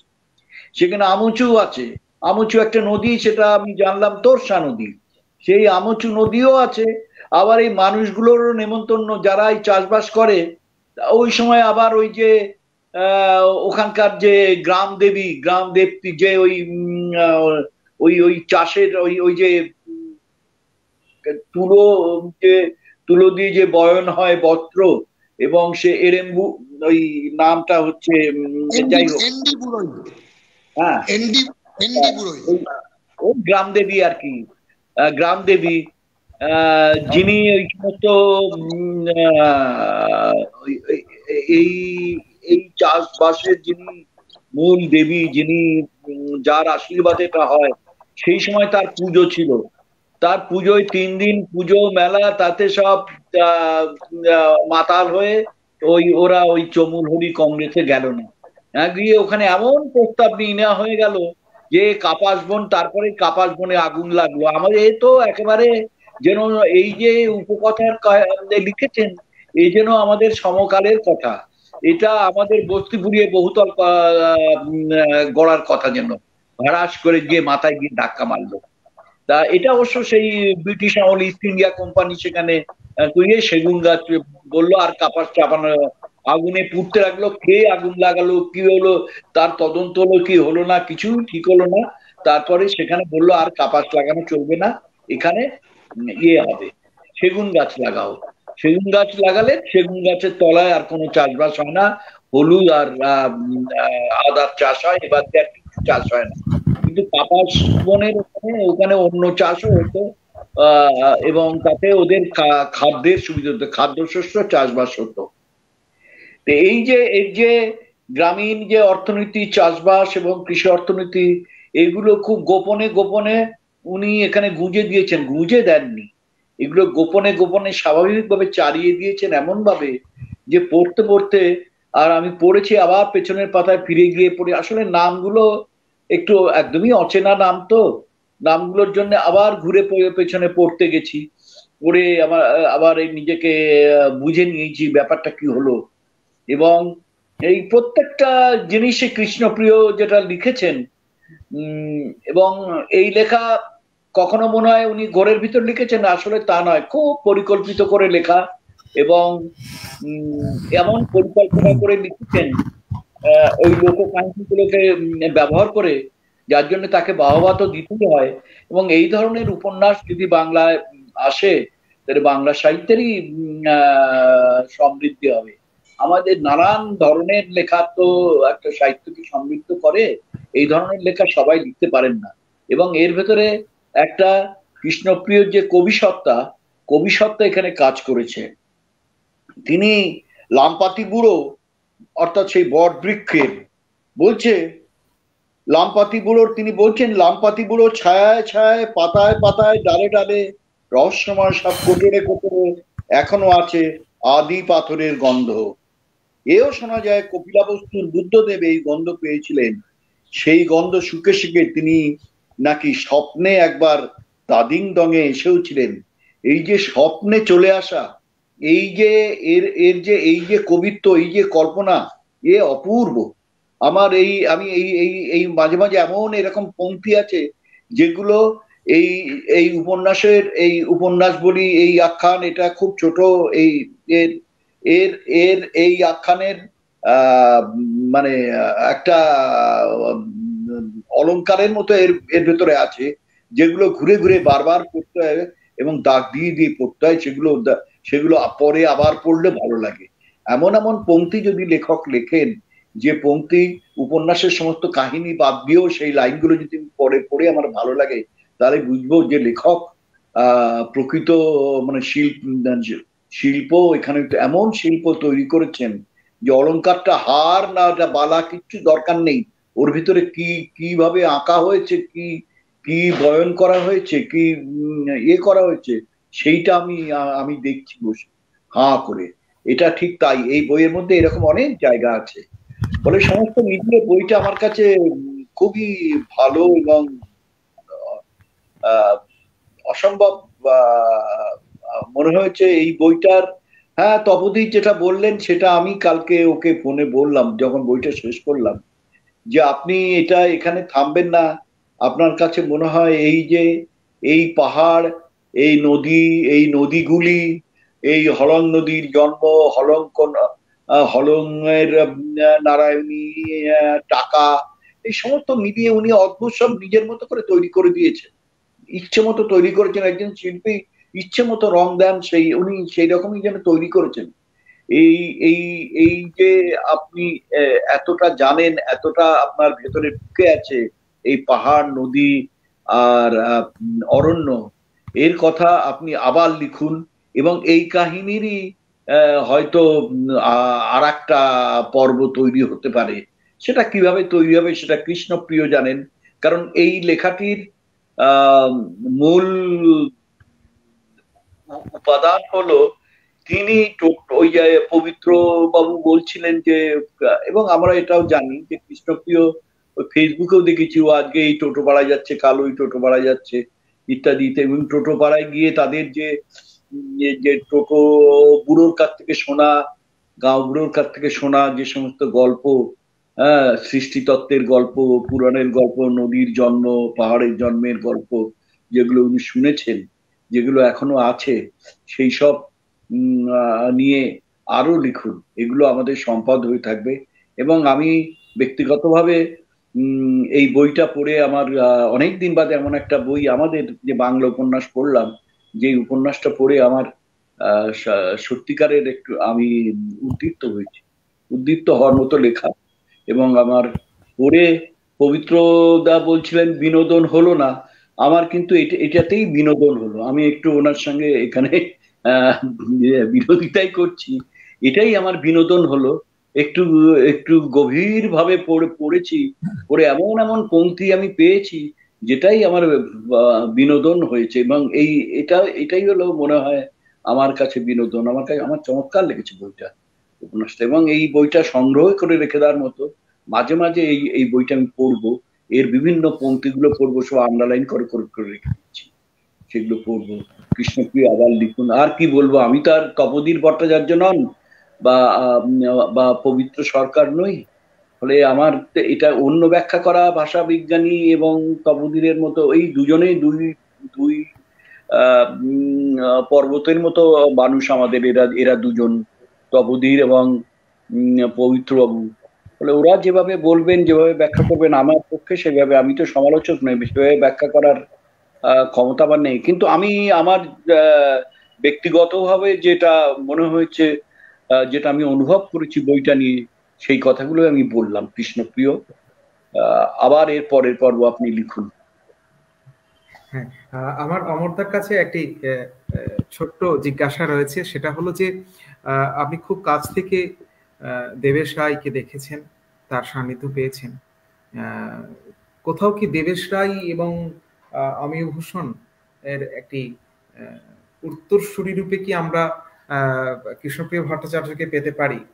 মানে আমি বলছি দেবেশ রায়ের তিস্তা পারের বৃত্তান্ত বা তিস্তা পুরাণ বা পরবর্তী ক্ষেত্রে যেটা অসমাপ্ত রয়ে গেল, তিস্তা দেশ লিখছিলেন, তার সঙ্গে কৃষ্ণপ্রিয়র এই লেখার কোনো মিল নেই। এটা কৃষ্ণপ্রিয়র একদম নিজস্ব লেখা, তার সঙ্গে কৃষ্ণপ্রিয়র এই ব্যাপারটা নেই। কৃষ্ণপ্রিয় এখানে নদীটাকেই প্রধান চরিত্র করে তুলেছে। আর তিস্তাপাড়ের বৃত্তান্ত, তিস্তাপাড়ের মানুষজন, এবং আমাদের যত নদী নিয়ে উপন্যাস আছে, নদী একটা বড় অংশ, কিন্তু সেখানে নদীর পাড়ের মানুষ এবং নদীকে ঘিরে যে মানুষ থাকে, সে আমরা পদ্মা নদীর মাঝি বলি বা তিতাসেকটি নদীর নাম বলি, এই সব কিন্তু সেই তাদের নিয়েই উপন্যাস। আর এখানে কৃষ্ণপ্রিয় রয়েছে আমচু, ওই যে আমচুপা, এবং আমচু ওই যে চমু লহরী, ওখানে কংগ্রেসে চলে গেল, সেখানে গিয়ে মিটিং এ বসলো। সে কখনো তাকে মনে হচ্ছে ভিলেন, কখনো মনে হচ্ছে সে সকলকে নিয়ে আছে। আর ওই লাম্পাটি বুড়ো, সে মানে বট গাছ, সে এরকম ভাবে দাঁড়িয়ে আছে, বহু কালের কথা সে ধরে রেখে দিয়েছে। আগে পাথর ছিল, এখন বট গাছ হচ্ছে এই জন্মে। এই সমস্ত ব্যাপারে স্বপ্নে তার কাছে চলে আসছেন, নাকি গৌতম বুদ্ধ স্বপ্নের ভিতরে চলে এসেছিলেন এই তাদিং রঙে। তা আমি মনে করছি আমি এর মধ্যে একদিন স্বপ্নের ভিতরে তাদিং রঙে চলে যাব, ওই লাম্পাতি বুড়োর সঙ্গে আমার দেখা হবে। এছাড়া আমার কোনো যাওয়ার উপায় নেই। খুব ভালো। হ্যাঁ, অগ্নিভূষণের কথা মাঝে মাঝে ভাবনায় এসছে আবছা ভাবে, কিন্তু এটা এটা একদমই মৌলিক লেখা, এটার কারোর দ্বারা প্রভাবিত লেখা নয়। কিন্তু সব সাহিত্যে যেমন পিতামাতার ছায়া আমাদের ভিতরে থাকে, সেই ঠিক সেরকম সব লেখকই তার পূর্বসূরির কোনো না কোনো একটা উত্তরাধিকার বহন করেনি। এটা এটা সে পূর্বজদের ইয়ে বহন, কারণ ওইগুলো পড়েই তো তিনি বাংলা সাহিত্যটাকে শিখেছেন। পরে সেটা আবছা অমিভূষণ মনে পড়তে পারে। গদ্যের ভঙ্গিতে তার বেশি কিছু নয় এটা। এই যে কাহিনী বয়ন যেটা করেছেন, না কাহিনী বা যেটা বয়ন করেছেন, সেটা কৃষ্ণপ্রিয়রই নিজস্ব, আর কারণ নয়। এইটা এইটুকু। অমরদাকে অসংখ্য ধন্যবাদ আমাদের সঙ্গে এবং তার মূল্যবান বয়ান আমাদের সামনে রাখার জন্য। এবং একদমই আমরা তপতী ভট্টাচার্যের উত্তর কথনে এবং স্যারের কথার ভেতর দিয়েও আমচুর যে একটি স্বতন্ত্র নির্মাণ এবং তার স্বতন্ত্র পাঠকৃতির যে গুরুত্ব, সেটা আমাদের কাছে অত্যন্ত স্পষ্ট হয়ে উঠেছে। আমরা এবার আমাদের এই আমচু যিনি প্রকাশ করেছেন রাহুল দাশগুপ্ত চিন্তার তরফে, আমরা রাহুলদার কাছে এবার চলে যাব। রাহুলদার কাছে আমি যেটা জানতে চাইবো প্রথমেই, এ প্রশ্ন হয়তো খুব কমন একটা প্রশ্ন, যে এরকম ধরনের একটি উপন্যাসের প্রকাশের উদ্যোগ যখন আপনি নিচ্ছেন, আপনার মধ্যে কি চিন্তা ভাবনা কাজ করেছিল? এবং একই সঙ্গে আমরা যখন আমাদের প্রতিটি বইয়েরই শেষে যখন চিন্তার সিরিজ আমরা যখন লক্ষ্য করি, তার মধ্যে দেখেছি এই নানামাত্রিক যে বিষয়ের সংযোজন, তো কেমন ভাবে আপনাকে আমচু স্পর্শ করলো এবং আপনি আপনার এই প্রকাশনার পর পরবর্তী পাঠক প্রতিক্রিয়ায় আপনাকে কোন দিক কে নাড়া দিল? এবং দ্বিতীয় আরেকটি প্রশ্ন আপনাকে করে আমি যাব, সেটা হচ্ছে যে আমরা এটা তো দেখেছি এবং তপতী স্যারের আলোচনায় কিছুক্ষণ আগে বলছিলেন যে এমন অনেক কাহিনী গড়ে উঠবার অবকাশ এখানে তৈরি হয়েছে যেগুলো খুব সচেতনভাবেই স্রষ্টা এড়িয়ে গেছেন। সেগুলোকে যেন মনে হচ্ছে যে কাহিনীর ডানাগুলোকে উনি নিজেই স্বইচ্ছায় ছেটে ফেলছেন। তো এ ধরনের চিন্তা ভাবনা আমাদের পূর্ববর্তী কথাকার কমল কুমারের মধ্যে অনেক সময় দেখে এসেছি। তো আমি এই জায়গাটাও নিয়েও আপনার কাছে জানতে চাইবো যে আপনার অভিমতের জায়গা আমাদের। প্রথমেই অরিন্দজি তোমাকে অনেক ধন্যবাদ জানাই। সেটা হচ্ছে যে এরকম একটা আমচুকে কেন্দ্র করে এরকম একটা আয়োজন করেছো, মানে আজকে যারা উপস্থিত আছেন, যারা বক্তব্য রেখেছেন, মানে তারা এত বড় মাপের মানুষ এবং এত বড় মাপের সৃষ্টিশীল মানুষ যে তারা যা বললেন তারপরে আর সত্যি কিছু বলার থাকে না। মানে আমার নতুন করে কি আমি বলবো, মানে পবিত্র সরকার বলছেন, তপোধীর ভট্টাচার্য বলছেন, অমরমিত্র বলছেন, তারপরে আমি আর কি বলতে পারি? এখানে তো আমার আর সত্যি কিছু বলার নেই। এটা এক। 2 নম্বর কথা হচ্ছে যে কৃষ্ণপ্রিয় দাকে আমি খুব শুভেচ্ছা জানাই, জন্মদিনের শুভেচ্ছা, যে আজকে তার জন্মদিন। এরকম একটা দিনে আজকে আমচু নিয়ে আজকে এতটা আলোচনা হচ্ছে। এখন দেখো, তুমি যে প্রথম প্রশ্নটা করলে সেটা হচ্ছে যে প্রকাশক হিসেবে আমার প্রতিক্রিয়া, এটা ছিল তোমার প্রথম প্রশ্ন। দ্বিতীয় প্রশ্ন ছিল যে আজকে যে আলোচনা হলো সেই আলোচনাগুলোর ভিত্তিতে আমার প্রতিক্রিয়া। আর 3 নম্বর প্রশ্নটা হচ্ছে যে যেটা তুমি অমরদাকে করলে, যে বাংলা উপন্যাসের ধারায় একটা আমচুর জায়গা, তার যে উত্তরাধিকার হিসেবে আমচুকে আমরা ঠিক কিভাবে দেখবো আর কি। আমি ঠিক বলছি কি? মানে এগুলি কি প্রশ্ন? এগুলোই প্রশ্ন। আচ্ছা, প্রথম দেখো যে চিন্তা থেকে এই যে বইটি প্রকাশিত হয়েছে, প্রথম আমাকে যেটা খুব অবাক করেছে সেটা হচ্ছে যে মানে যে মানে কৃষ্ণপ্রিয়দাকে আমি যেভাবে চিনি, ওরকম হো হো করে যে মানুষ হাসতে পারেন, প্রাণ খুলে হাসতে পারেন, মানে তিনি কিভাবে আমচুর মতো একটা উপন্যাস লিখলেন, মানে সেটাই আমাকে খুব অবাক করেছে। মানে যখন প্রথম আমি পাণ্ডুলিপিটা পেলাম হাতে, তখন আমি ভাবলাম যে ওইরকম মানে প্রাণ খোলা ওইরকম ভাবে হাসছেন, আহ, এত খোলামেলা একজন মানুষ, তার হাত দিয়ে এইরকম একটা লেখা কি করে বেরোলো, মানে সম্পূর্ণ একটা বিপরীত স্বভাবের একটা লেখা। দ্বিতীয় কথা হচ্ছে যে দেখো, চিন্তা তো আমি আমাদের যে প্রকাশন সংস্থা গত 1 বছরে 36টার মতো বই বেরিয়েছে, আরো গোটা 26-এর মতো বই বেরোতে চলেছে আর কি।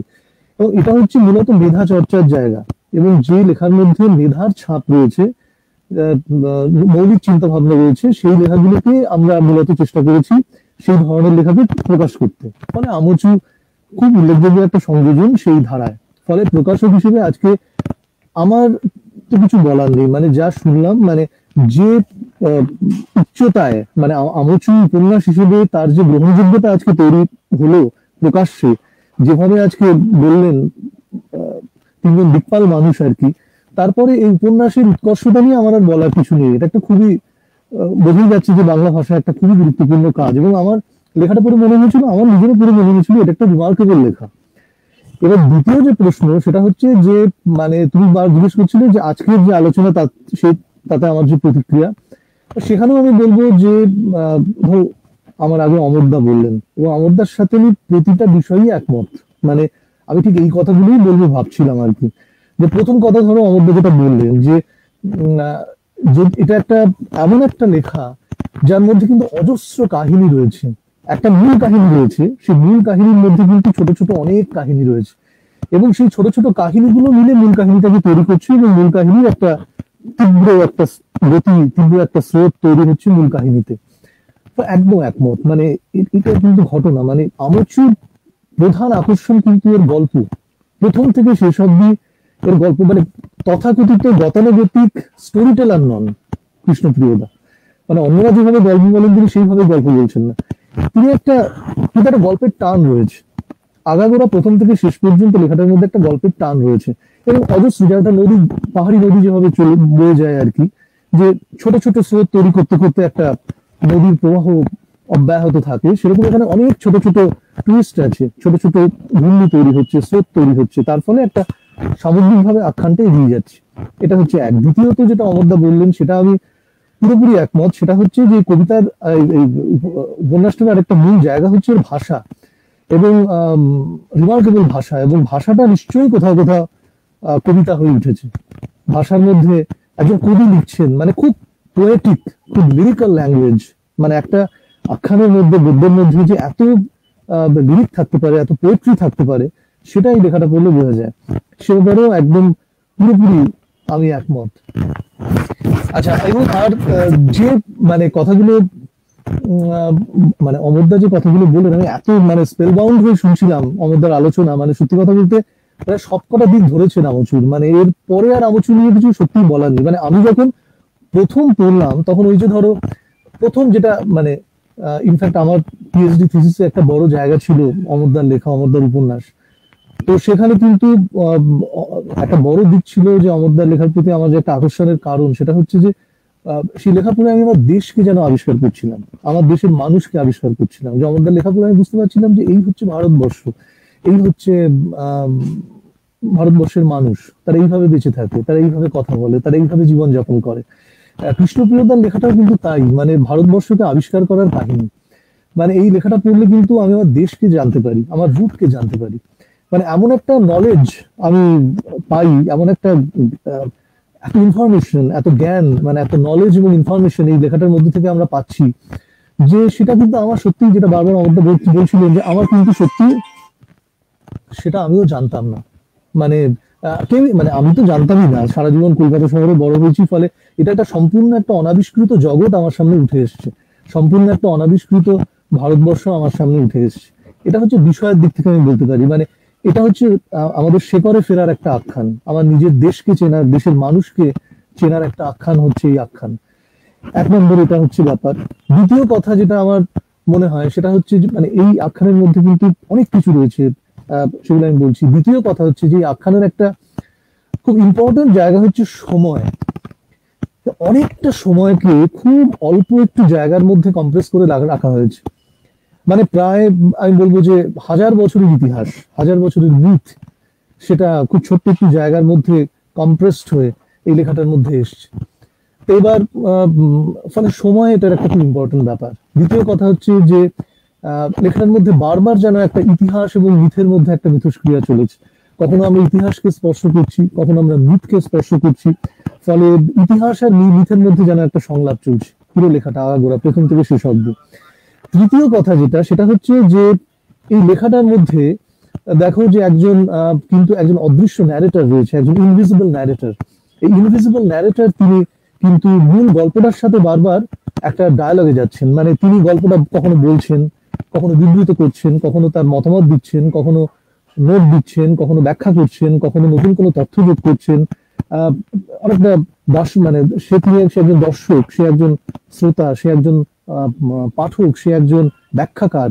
হ্যাঁ, মানে সে কিন্তু মূল লেখাটার মধ্যে মধ্যে মাঝখানে মাঝখানে ঢুকে ঢুকে সে তার নিজস্ব স্বরটাকে সেখানে ঢুকিয়ে দিচ্ছে। তো ফলে এই যে অদৃশ্য একজন বক্তা, একজন ন্যারেটর, তার ভূমিকা কিন্তু এই লেখায় খুব খুব গুরুত্বপূর্ণ। এবং ফলে সময়, এই অদৃশ্য বক্তার ভূমিকা 3 হচ্ছে দেখো, 4 নম্বর হচ্ছে দেখো যে এই লেখাটার মধ্যে কিন্তু শুধু গল্প তো আছে, গল্পের পাশাপাশি অনেক ইতিহাস আছে, মিথ আছে, তার পাশাপাশি ফ্যান্টাসি আছে, মানে লোক উপাদান প্রচুর আছে, অনেক ফোক এলিমেন্ট রয়েছে যে সেগুলো ঢুকে গেছে অনেক। কিন্তু তার পাশাপাশি যেটা রয়েছে সেটা হচ্ছে যে কথাটা উঠছিল সেটা হচ্ছে বিভিন্ন জাদু বাস্তবতার কথা উঠছিল। এবং সত্যি সত্যি লেখাটা কোথাও কোথাও যেন একটা জাদু বাস্তবতার স্তরে গিয়ে পৌঁছচ্ছে। মানে লেখাটা কোথাও গিয়ে মনে হচ্ছে না এটা রূপকথা, কোথাও গিয়ে মনে হচ্ছে এটা উপকথার গল্প, ভীষণভাবে বাস্তব সংশ্লিষ্ট, ভীষণভাবে রিয়েলিস্টিক একটা লেখা। কিন্তু সেই রিয়েলিস্টিক লেখার ট্রিটমেন্টটা এমন যে মনে হচ্ছে যেন সেটা কোথাও কোথাও গিয়ে তোমার সেখানে যেন এক একটা জাদু বাস্তবতার মুহূর্ত তৈরি হচ্ছে লেখার মধ্যে। এবং এই যে ম্যাজিক রিয়েলিজম, কোনো জায়গায় সুরিয়ালিজম, কোনো জায়গায় ফ্যান্টাসি, এগুলোর তো প্রয়োগ লেখার মধ্যে আমরা দেখছি। ফলে আমার মনে হচ্ছে এটা একটা ম্যাজিক রিয়েলিস্ট টেক্সট। অবশ্যই এটা একটা post colonial text, anti colonial text.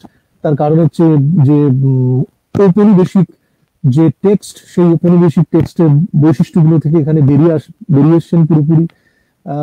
Garcia মার্কেসকে অনেক সময় মনে করায়, অনেক সময় যেন যিনি প্রথম ল্যাটিন আমেরিকান নোবেল প্রাইজ পেয়েছিলেন, মিগুয়েল আনহেল আস্তুরিয়াস, তার লেখার কথা মনে করায়। কারণ আস্তুরিয়াসের লেখার মধ্যে কিন্তু এইরকম বিভিন্নভাবে তিনি কিন্তু গল্প, মানে একটা নদী চরিত্র হয়ে উঠছে। ভাবো যে সমস্ত নদী, পাহাড়, মিথের মধ্যে থেকে চরিত্রটা জীবন্ত হয়ে উঠছে, নদী পাহাড় জীবন্ত হয়ে উঠছে, তারা সব চরিত্র হয়ে উঠছে। মানে এই চরিত্রগুলো যে একজন আরেকজনের সাথে, এই যে চরিত্রগুলো যে এতটা জীবন্ত হয়ে উঠছে, মানে আমরা অবাক লাগে যে এরা কি করে।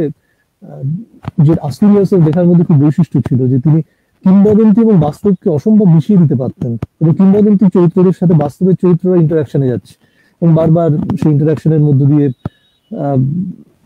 তাদের সেই তুমি আলাদা করতে পারবে না যে কে যে মিথ থেকে উঠে এসছে আর কে যে সত্যিকারের বাস্তব চরিত্র, তুমি এদের আলাদা করতে পারবে না। ফলে সেটা একটা লেখার একটা বড় বৈশিষ্ট্য।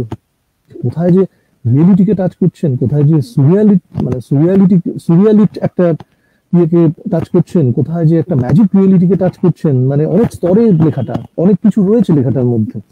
প্রচন্ড স্পিড, প্রথম থেকে শেষ অব্দি লেখাটার মধ্যে সাংঘাতিক স্পিড। এবং যেটা হয় যে গার্সিয়া মার্কেসের লেখার মধ্যে যে অনেক কিছু ছোট্ট একটি জায়গার মধ্যে অনেক কিছু ঢুকে থাকে আর কি, সেগুলোকে আলাদা করা যায় না। তারপরে ভাবতে গেলে অবাক হতে হয়, যে অবাক হয়ে ভাবি যে এত কিছু রয়েছে একটা ছোট্ট লেখার মধ্যে, একটা 60-70 পাতার লেখার মধ্যে এত কিছু রয়েছে। সেটাই হয়েছে এই লেখাটার ক্ষেত্রে, যে এত কিছু রয়েছে এই লেখাটার মধ্যে। আর লেখাটাকে আমার অসম্পূর্ণ তো মনেও হয়নি, আমার মনে হয়েছে যে এটা এই লেখাটা নিশ্চয়ই একটা সম্পূর্ণ লেখা, কিন্তু তার নিশ্চয়ই আমরা একটা সিকুয়েল পরে ভাবতে পারি, অন্যভাবে ভাবতে পারি। কারণ আমচুর গল্প এখানেই শেষ। আমচু, তিস্তা, তোর্ষা নদী দহন, মানে তোর্ষাদকে তোমরা চিনি, নোন, আমচু হচ্ছে আননোন। আমচু আমাদের নিয়ে যায় একটা আননোন মিস্টেরিয়াস ল্যান্ডে, একটা এমন একটা পরিসরে নিয়ে যায় যেটা আমাদের কাছে রহস্যময়, যেটাকে অজ্ঞাত, অভূতপূর্ব। আমরা সেটাকে জানি না সেই পরিসরটাকে। কিন্তু তোর সাথে আমরা জানি, তোর সাথে আমাদের চেনা একটা ব্যাপার। তো ফলে এই যে আননোন থেকে নোন, এই যে আশা, এবং সেখানে সেখানে বেশ মজা আছে, বেশ ঠাট্টা আছে শেষ দিকটায়। ফলে সব মিলিয়ে আমি বলবো যে যেটা আমার মনে হয়েছে যে একটা খুব রিমার্কেবল লেখা, এবং সেটাই আজকের যে আলোচনায়, মানে যে দিকপাল তিনজন আমার আগে আলোচনা করেছেন তাদের আলোচনায় ঠিক এটাই বেরিয়ে এসছে বলে আমার মনে হয়। তারা সেটাকেই স্পর্শ করে গেছেন বিভিন্ন দিক থেকে। আর শেষ যেটা আমি তোমাকে বলবো, যে তুমি বলছিলে দেবেশ রায়, তুমি বলছিলে অমরভূষণ বা কমল কুমার, কারোর সাথে মিল নেই। এ ব্যাপারে আমি অমরদার সাথে পুরোপুরি একমত। এটা একটা অরিজিনাল লেখা, এটা একটা অরিজিনাল লেখা, মানে এটা যেটা বলছিলেন অমরদা, যেটা একটা বাংলা সাহিত্যের নতুন লেখা, বাংলা সাহিত্যে একদম মৌলিক লেখা, কারোর সাথে মিলে। দেবেশ রায়ের ট্রিটমেন্টটা পুরো আলাদা। দেবেশ রায়ের সাথে তুমি ইউরোপিয়ান ঘরানার তুলনা করতে পারো, ধরো জয়েসের ইউলিসিসের তুলনা করতে পারো তিস্তাবারের বৃত্তান্তের সাথে। সেখানে মানে জীবনের তুচ্ছতম ঘটনাগুলো দিয়ে সেই কাহিনীটা তৈরি হয়েছে, জীবনের তুচ্ছ তুচ্ছ তুচ্ছ তুচ্ছ ঘটনা দিয়ে সেই কাহিনীটা তৈরি হয়েছে, যেটা জয়েস করেছিলেন ইউলিসিসে। সেটা কিন্তু কৃষ্ণপ্রিয় ভট্টাচার্যের আমচু কিন্তু এটার মধ্যে একটা, আমি বলবো যে ল্যাটিন আমেরিকান ফ্লেভার আছে। মানে পড়তে পড়তে মনে হয় যেন এটা একটা মানে ল্যাটিন আমেরিকার উপন্যাস। মানে যেটা অমরদা বলছিলেন যে বাংলা ভাষায় এই উপন্যাসটা একটা খুব উল্লেখযোগ্য সংযোজন, খুব সমৃদ্ধ করেছে আমাদের উপন্যাস। সেটা ওই কারণেই তার ভাষা, তার উপস্থাপনা, তার আখ্যান শৈলী, তার চরিত্রায়ন, তার বক্তব্য, তার অভিনবত্ব, সেটা এতটাই মৌলিক যে এর কোনো উত্তরাধিকার নেই বা কোনো পূর্বসূরি নেই। মানে এটা একটা আভাগাদ লেখা, বিচ্ছিন্ন মৌলিক একটা লেখা আর কি। কারণ আর অমরভূষণের সাথেও আমার মনে হয় না কোনো মিল আছে। গার্সিয়া মার্কেজের সাথে মিল থাকতে পারে, কিন্তু অমরভূষণের সাথে কোনো মিল আছে বলে আমার মনে হয়নি। কারণ অমরভূষণ এভাবে লেখেন না, এভাবে লিখতেন না। তো ফলে কমল কুমারের সঙ্গে কোনো মিল নেই, কোনো মিলই নেই, আমি পাইনি কোনো মিল খুঁজে। তো সুতরাং এটা আমি বলবো যে এটা একটা আভাগাদ লেখা, এবং এটা একটা বাংলা ভাষায়, আমি যেটা অমরদা বললেন আমি তার সাথে একমত, যেটা একটা মৌলিক লেখা, একটা মৌলিক কাজ। সেটা নিশ্চয়ই আমাদের সেটাকে সেভাবেই দেখতে হবে আর কি, এটুকুই বলা।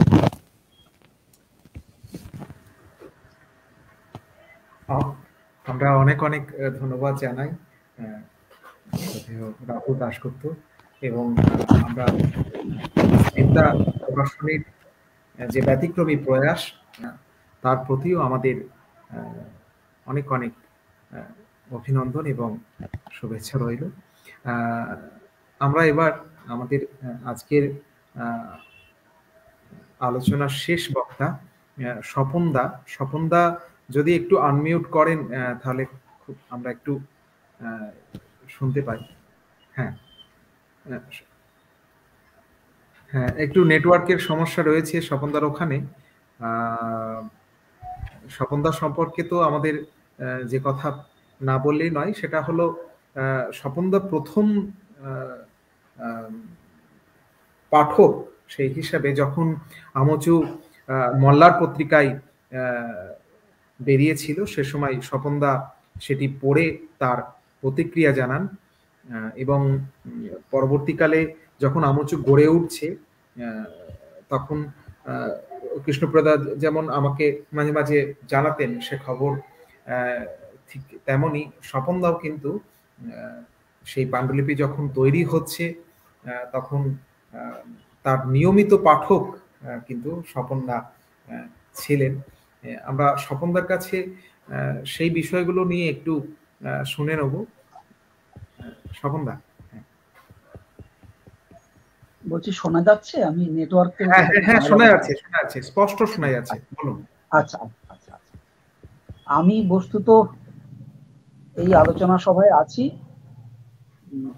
শুনবো বলে, এবং সেইটা আমার খুব উপকার হয়েছে। অমরদার কথা শুনলাম, পবিত্র বাবুর কথা শুনলাম, তপোধীর বাবুর কথা শুনলাম, রাহুলের কথা শুনলাম। একটা ছোট্ট বই আমচু লিখে কৃষ্ণপ্রিয় এমন সাড়া জাগিয়ে দিয়েছে যে কত কথা উঠে এলো আজকের এই আলোচনায়, সেটাই খুব ভালো লাগছে। আমাদের দুজনের মধ্যে যোগসূত্র হচ্ছেন দেবেশ রায়। গত বছর মে মাসে দেবেশ দা চলে যাওয়ার পরে মল্লার একটা সিরিজ করে দেবেশ রায় স্মরণ, সেইখানে আমাদের আলাপ হয়। তারপরে মল্লার পত্রিকা একটা ছোট গল্প সিরিজ শুরু করে, তখন সেই মহামারীর মধ্যে পুরো ব্যাপারটা চলছে, লেখাপড়া, কাজকর্ম, কথাবার্তা। সেখানে আমি প্রথম কৃষ্ণপ্রিয়দার আমচুর একটা খুব ছোট্ট টুকরো, বোধহয় 500-700 শব্দ, 600-700 শব্দের মধ্যে এরকম হবে, একটা খুবই টুকরো পড়ি। এবং টুকরোটি পড়ে আমি ফেসবুকে কোনো মন্তব্য প্রায় করিই না, কিন্তু পেরে উঠি না, খুব কথা চালাচালি পেরে উঠি না বলে, কিন্তু এইটাতে আমি আর পারলাম না যে এক লাইন লিখলাম। ও তখন ইনবক্স করে, যোগাযোগ করে, এইভাবে আমি আমচুর সঙ্গে জড়িয়ে পড়েছি গত বছর থেকে। এবং তখনই আমি ওকে বলি যে কৃষ্ণপ্রিয়দাকে, যে এটা কিন্তু ছোট গল্প নয়, এর ভেতরে এমন, এই যে রাহুল বলছিলেন একটু আগে, যে এত রকমের স্তর রয়েছে, ন্যাচারালি বোঝা যাবে যে ছোট গল্প আকারে যখন বেরিয়েছিল তার মধ্যে একেবারে অস্ফুট ব্যাপার ছিল অনেক। আপনি লিখ, এবার হয় কি, ও লেখে, মেল করে, আমি পড়ি, জানাই, এইভাবে প্রায় বছর খানেক ধরে আমাদের বিনিময় চলতে থাকে। কৃষ্ণপ্রিয়দাকে আমি কিন্তু দেখিনি তখনো, এই দেখলাম সেদিন ইন্ডিয়ানাতে 30 তারিখে। সবই এই দূর থেকে চলতে থাকে লেখাটি। তো যাই হোক, আমি বলবার কথা এই যে লেখাটার নির্মাণের সঙ্গে আমি যে ছিলাম, এইটা আমার কাছে খুব আনন্দের, খুব গৌরবের। আর আমি রাহুলকে একটা বিরাট প্রশংসা এই কারণে যে এই সিরিজটা যে ও যে, কারণ তপোধীর দা নিজে উত্তর কথন লিখেছেন, সেখান থেকে অনেক কিছু শিখেছি, কিন্তু তপোধীর দাও খুব নিশ্চিত হতে পারছেন না এটা উপন্যাস কিনা। অনেক রকম কথা লিখেছেন, সাংকেতিক নিবন্ধ ইত্যাদি ইত্যাদি। বাবু দেখলাম বলছেন ইকোলজিক্যাল নভেল, এগুলো, কিন্তু স্ট্যান্ডটা হচ্ছে অমরদার স্ট্যান্ড, যেটা উপন্যাস। এটা একটা উপন্যাস, যত জ্ঞানই থাকুক না কেন, যত নৃতত্ব থাকুক, সমাজবিদ্যা থাকুক, কোনো কিছুই কিছু হবে না যদি ওটা উপন্যাস না হয়ে ওঠে। ফলে আমরা জানি কৃষ্ণপ্রিয় জ্ঞান চর্চার ক্ষেত্র আমরা মোটামুটি জানি, তার ঘোরাঘুরির খবর পাই, এই বাউল চণ্ডী মানুষটা কোথায় কোথায় গিয়ে কি কি কথা শুনেছে, কিন্তু সে তো আমরাও কত কথা শুনি, কিন্তু সেটাকে লেখায় আনা এটা খুব কঠিনতম কাজ, তাকে ভাষায় ধরা খুব কঠিনতম কাজ। অভিজ্ঞতা তো কতই বয়ে চলে আমাদের চারদিকে নিরন্তর, তাই না? কৃষ্ণপ্রিয় যে তার অভিজ্ঞতার জগৎটাকে একটা উপন্যাসের মধ্যে ধরতে পেরেছেন, এটা আমার কাছে একটা খুব গৌরবের, এবং আমি মনে করি এটা উপন্যাস। বোধহয় কৃষ্ণপ্রিয় নিজেও একটুখানি সংশয়ে আছেন,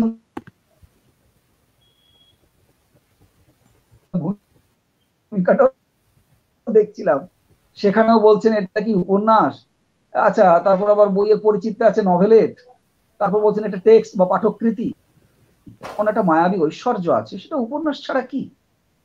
অমরদা যে জায়গা থেকে বলছিলেন তার তলায় একটা লাইন ছিল খুব চমৎকার, আমি যেটা বার করেও বসেছিলাম, যে এটা যে উপন্যাস যেন ওটা প্রমাণ করে দেয় যে বুদ্ধদেব কপিলাবস্তু থেকে আসছেন সেই লাম্পাতি বুড়োর পাথরের গন্ধ।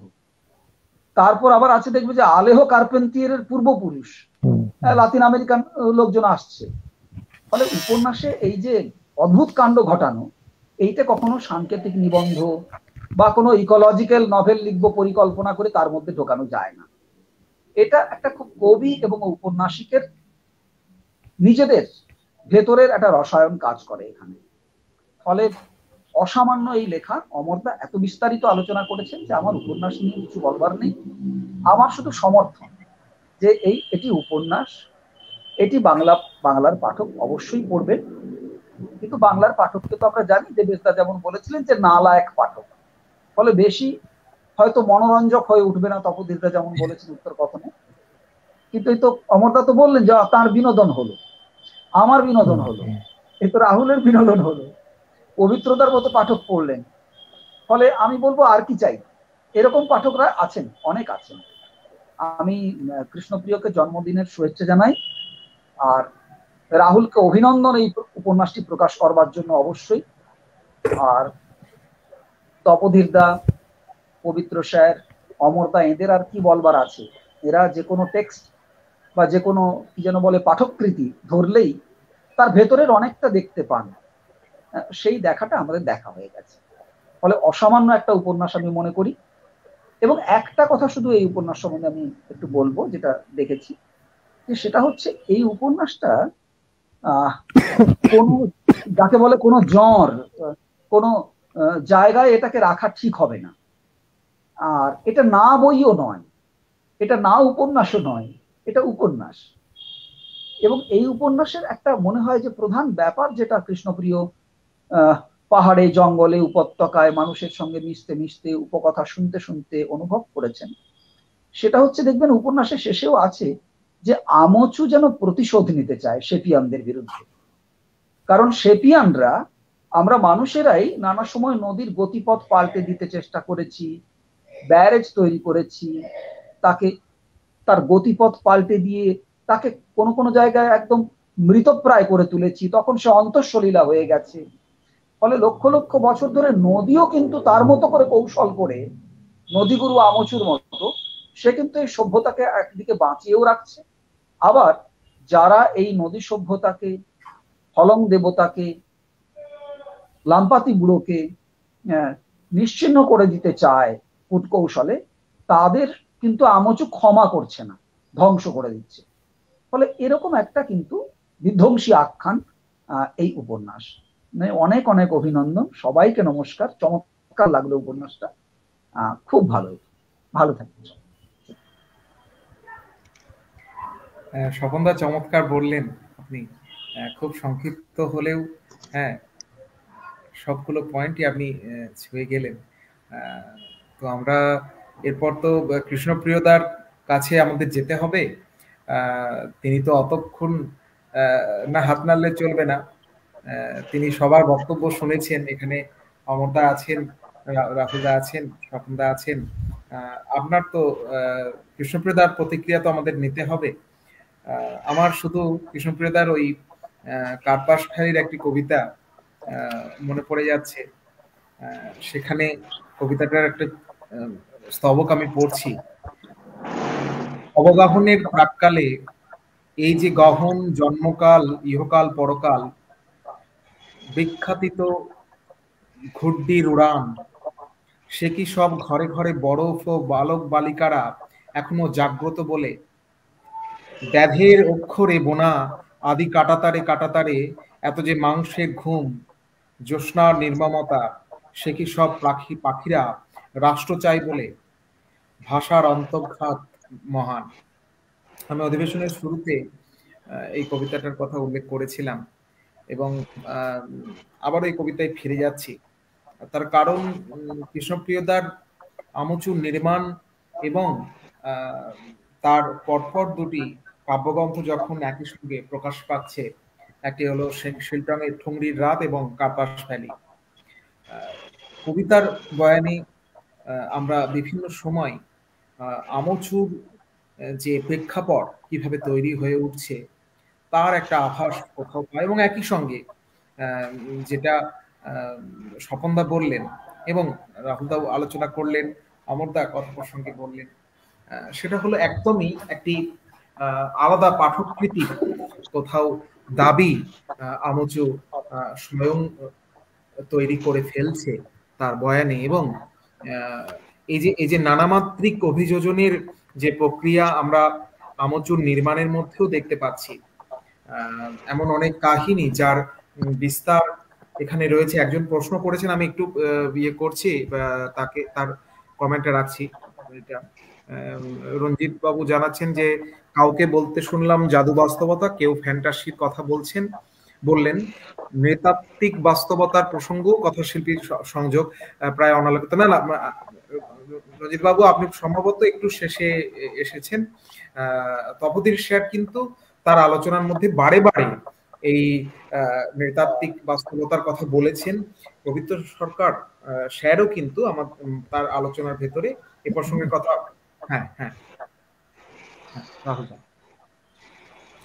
না, আমি এই প্রশ্নটাই ঠিক ভালো বুঝতে পারছি না। তার কারণ হচ্ছে যে মানে জাদু বাস্তবতার সাথে নৃতাত্ত্বিক বাস্তবতার বিরোধটা কোথায়? মানে কেউ তো মানে নৃতত্ত্বকে ব্যবহার করেও তো জাদু বাস্তবতা তৈরি করতে পারেন, জাদু বাস্তবতা সৃষ্টি করতে পারেন তার লেখায়। যেটা আমাদের আলোচনায় বারবার উঠে এসছে সেটা হচ্ছে যে এই লেখাটার মধ্যে অনেক স্তর আছে, অনেক ব্যাপার আছে। নৃতত্ত্ব তো অবশ্যই, নৃতত্ত্ব মানে সমাজতত্ত্ব, দার্শনিকতা, মানে আরো অনেক কিছু, মানে মনস্তত্ত্ব, অনেক কিছু এই লেখাটার মধ্যে রয়েছে। আলাদা আলাদা ভাবে সেগুলো তো নৃতাত্ত্বিক হিসেবে কৃষ্ণপ্রিয়দের একটা আলাদা আইডেন্টিটি আছে নিশ্চয়ই। এগুলো এক একটা টুল, এই টুলগুলোকে ব্যবহার করে তিনি তার লেখার মধ্যে হয়তো কোথাও জাদু বাস্তবতা তৈরি হয়েছে, কোথাও হয়তো পরাবাস্তবতা তৈরি হয়েছে। ঠিক এইটা এইটা মানে কাহিনীগুলো, আমি বলতে চাইছি যে ছোট ছোট কাহিনী, সে কাহিনীগুলোর ভিত্তি হচ্ছে নৃতত্ত্ব। বহু ক্ষেত্রে, সব ক্ষেত্রে হয়তো নয়, কিন্তু আলটিমেটলি সেই কাহিনীটা গিয়ে কোথাও একটা গিয়ে হয়তো জাদু বাস্তবে একটা কাহিনী তৈরি হয়েছে। ফলে একটা একটার পরিপূরক, একটা একটাকে হয়তো সম্পূর্ণতা দিয়েছে। এর মধ্যে কোনো তো বিরোধ নেই বা অসম্পূর্ণতা নেই। হ্যাঁ, অমরদা যাই, আমি এবার আসছি, আমার একটু হ্যাঁ হ্যাঁ ঠিক আছে, হ্যাঁ আসছি। অমরদা নমস্কার। নমস্কার, গুড নাইট।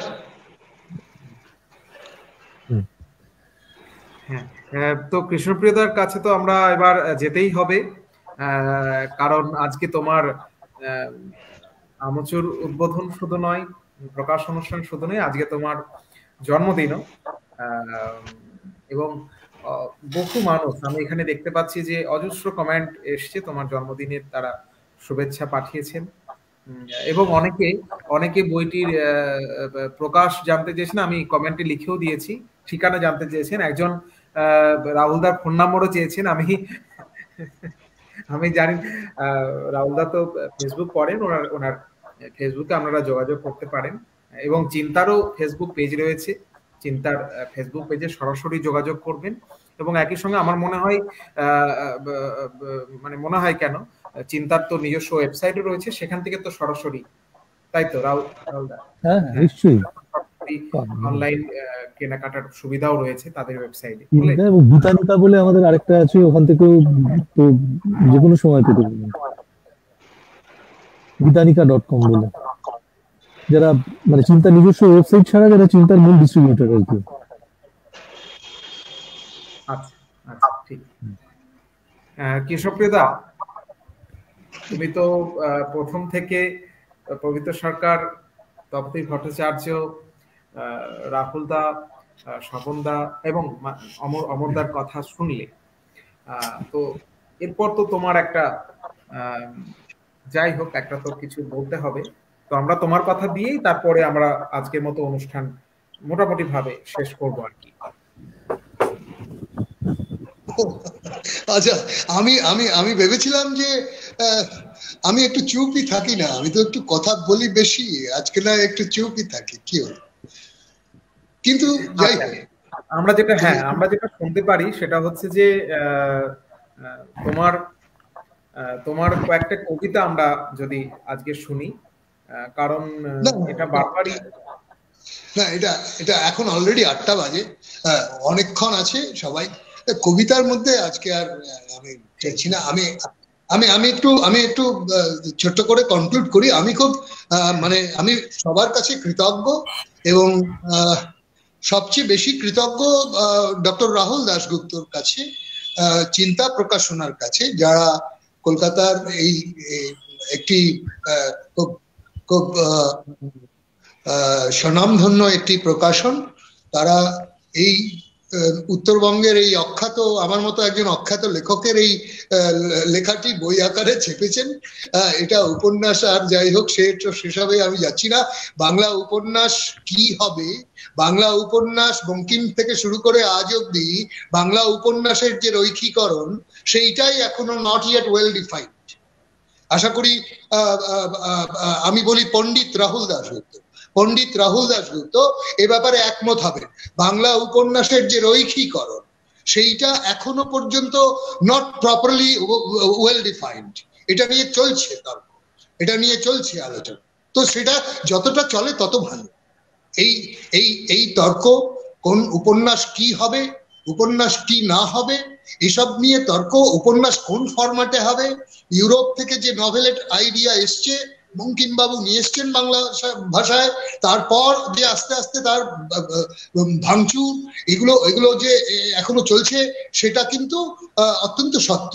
এবং রাহুলদা অত্যন্ত মেধাবী একজন লেখক শুধু নন, উনি একজন আলোচকও বটে। ওনার উপন্যাস কোষ আছে। আমি গর্বিত যে বাংলা উপন্যাস কোষের লেখক আমার সামনে বসে আছেন, আমি তার সামনে কথা বলছি। এটা এটা এটা আমি শুধু গর্বিত নই, আমার ভয়ও লাগে। হ্যাঁ, তো ফলে উপন্যাসের ব্যাপারগুলো ডক্টর রাহুল দাশগুপ্ত বলবেন। এগুলো নিয়ে আমি কিছু কথা বলছি, ঠিক আছে। কিন্তু আমি আমার সবচেয়ে আনন্দ এবং গর্বের বিষয় যে